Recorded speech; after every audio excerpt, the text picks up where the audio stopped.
Israel 1948 में जब से इस देश का गठन हुआ, अपने पड़ोसियों से इसकी दुश्मनी रही है। कुल 7 बड़े युद्ध हो चुके हैं जिनमें इजराइल एक भी हारा नहीं। लेकिन साल 1973 में एक बार ऐसा मौका आया जब इजराइल मुसीबत में पड़ गया था। उस साल मिस्र और सीरिया की सेनाओं ने मिलकर इजराइल पर हमला किया। इजराइल को एक रात पहले तक इस हमले की भनक तक नहीं थी।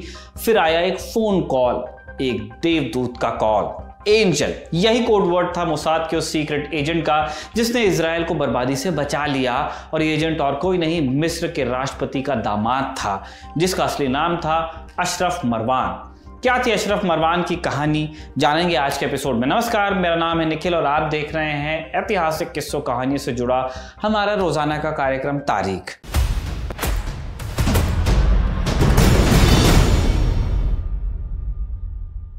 जासूसी का ये खेल शुरू होता है एक फोन कॉल से, लेकिन ये वो फोन कॉल नहीं है जिसने 1973 युद्ध में इजराइल को आगाह किया। ये उस घटना से 3 साल पहले की बात है। लंदन में तब हर जगह लाल रंग के टेलीफोन बूथ लगे रहते थे जिनमें सिक्का डालकर आप फोन कॉल कर सकते थे। साल 1970 में एक रोज 26 साल का एक शख्स ऐसे ही एक टेलीफोन बूथ में कदम रखता है और फोन मिलाता है। दूसरी तरफ इजरायली दूतावास का एक कर्मचारी कॉल उठाता है। इधर से आवाज आती है, मुझे मुखाबारत के किसी आदमी से बात करनी है। मुखाबारत यानी अरबी भाषा में मिलिट्री इंटेलिजेंस। तुरंत ये खबर इजराइल की खुफिया एजेंसी मोसाद तक पहुंचाई जाती है। मोसाद का एक अधिकारी दूतावास के कर्मचारी से पूछता है कि क्या नाम बताया था उस शख्स ने। कर्मचारी जवाब देता है, उसने अपना नाम अशरफ मरवान बताया था। जावी जामीर तब मोसाद के हेड हुआ करते थे। जैसे ही उन्होंने ये नाम सुना, उन्हें अपने कानों पर विश्वास नहीं हुआ। वो लंबे समय से अशरफ मरवान को रिक्रूट करने की कोशिश कर ही रहे थे। अशरफ मरवान मिस्र के पूर्व राष्ट्रपति गमाल अब्देल नासिर का दामाद था। 1970 में नासिर की मौत के बाद वो नए राष्ट्रपति अनवर सादात की सरकार में महत्वपूर्ण पद पर काम भी कर रहा था। जावी जामीर ने तुरंत मरवान के साथ लंदन में एक मीटिंग तय की। यहाँ मरवान ने मिस्र की सेना से जुड़े कई खुफिया दस्तावेज दिखाए, जिसके बाद उसे मोसाद के लिए रिक्रूट किया गया और एक स्पेशल कोड नेम दिया गया, एंजल।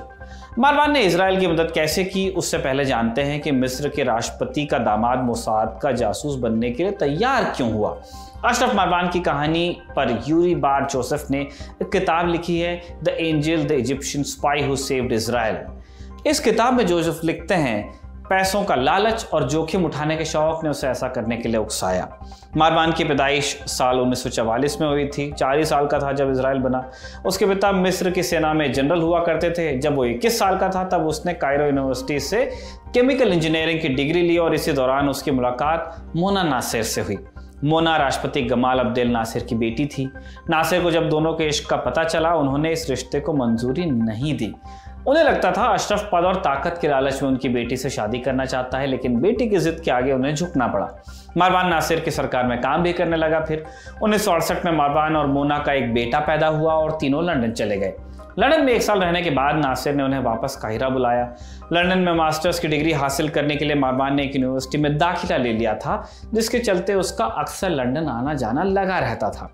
इसी बात का फायदा उठाकर वो लंदन में अपने हैंडलर से मिलता और उन्हें खुफिया जानकारी दे देता। जानकारी पहुंचाने के लिए वो कभी भी रेडियो सिग्नल का इस्तेमाल नहीं करता था। मरवान जो भी जानकारी देता वो सीधा इजराइल की प्रधानमंत्री गोल्डा मीर की डेस्क तक पहुंचती थी। बार जोसेफ के अनुसार मरवान से पहले किसी जासूस ने इतनी पुख्ता और इतनी ढेर सारी खुफिया जानकारी मोसाद तक नहीं पहुंचाई। मरवान की दी हुई हर फाइल सबसे पहले प्रधानमंत्री गोल्डा मीर की डेस्क तक ही जाती थी, जबकि पहले रिवाज ये था कि इंटेलिजेंस उस जानकारी को खंगाले और उस पर अपने टिप्पणी लिखकर प्रधानमंत्री को दे। पहले वेट किया ही जाता है। जोसेफ से जुड़ा एक और किस्से का जिक्र है जिससे इजराइल के लिए मरवान की अहमियत का पता चलेगा। हुआ यूं कि एक बार मरवान और उसकी पत्नी मोना का कुछ झगड़ा हुआ।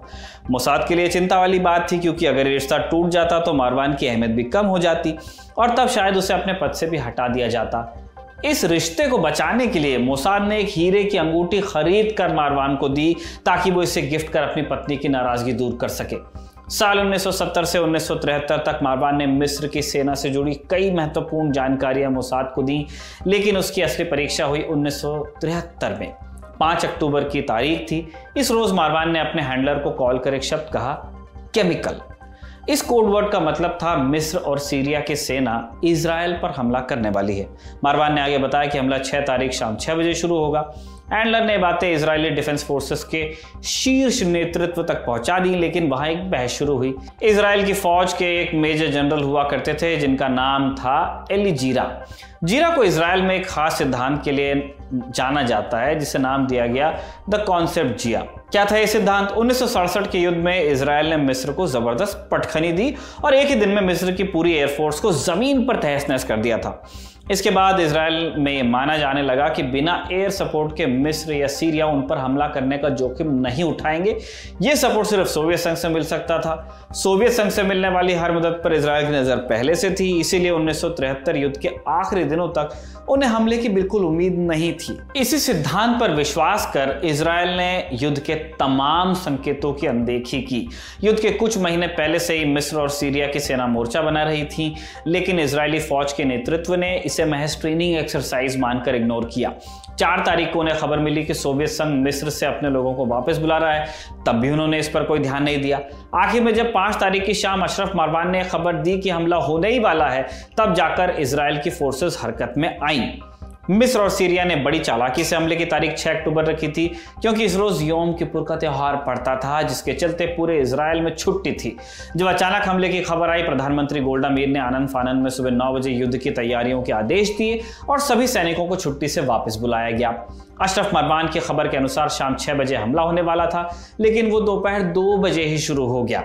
इजरायली फोर्सेस इस हमले के लिए पूरी तरह तैयार नहीं थी, इसलिए शुरुआत में उन्हें कुछ नुकसान भी सहना पड़ा, काफी नुकसान इनफैक्ट। हालांकि बाद में भरपाई करते हुए वो मिस्र और सीरिया की फौज को पीछे खदेड़ने में कामयाब रहे। इस युद्ध के अंत में जीत इजराइल की हुई, लेकिन बाद में इस युद्ध को लेकर इजराइल में काफी चिंतन भी हुआ कि इंटेलिजेंस में इतनी भारी चूक कैसे हुई। बार जोसेफ के अनुसार उस रोज अगर वक्त रहते अशरफ मारवान ने हमले की खबर ना दी होती तो इजराइल को बहुत बड़ा घाटा उठाना पड़ सकता था। अशरफ मारवान ने आगे जाकर मिस्र की सरकार में कई महत्वपूर्ण पदों पर काम किया। उनकी सच्चाई शायद कभी सामने नहीं आती, लेकिन फिर साल 2002 में एली जीरा ने उनके नाम का खुलासा कर दिया। 1973 के युद्ध के बाद इंटेलिजेंस फेलियर के लिए एली जीरा को इस्तीफा देना पड़ा था। इस बात से नाराज होकर उन्होंने अशरफ मारवान के खिलाफ मोर्चा खोल दिया। उन्होंने दावा किया कि मारवान असल में एक डबल एजेंट थे।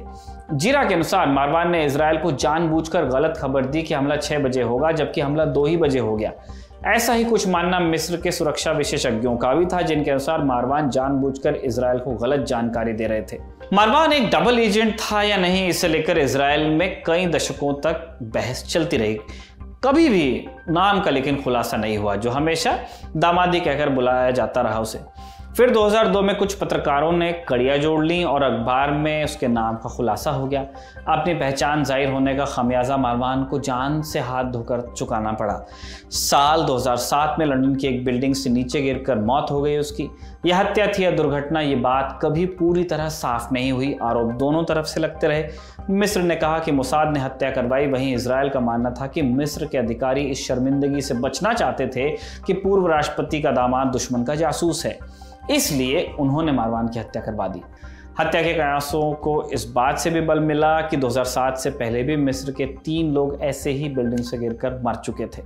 अंत में किस्से का खात्मा अमेरिकी खुफिया एजेंसी CIA के पूर्व निदेशक डेविड पीट्रियस एक टिप्पणी से करते हैं। अभी कुछ रोज पहले यानी साल 2023 में 24 जून के रोज रूस में एक विद्रोह शुरू हुआ, जब रूस की प्राइवेट मिलिशिया वैगनर ग्रुप के चीफ येवगेनी प्रिगोजिन ने मॉस्को की तरफ कूच कर दिया था।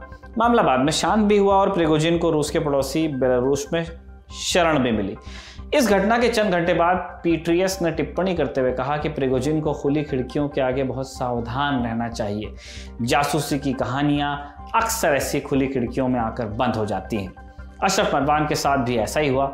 अशरफ की कहानी पर नेटफ्लिक्स ने एक फिल्म बनाई है द एंजल नाम से, चाहे तो आप देख सकते हैं। इसी के साथ आज का एपिसोड यहीं पर समाप्त होता है, जिसे कमल ने लिखा और जतिन ने कैमरे पर रिकॉर्ड किया। आप देखते रहिए दी ललन टॉप।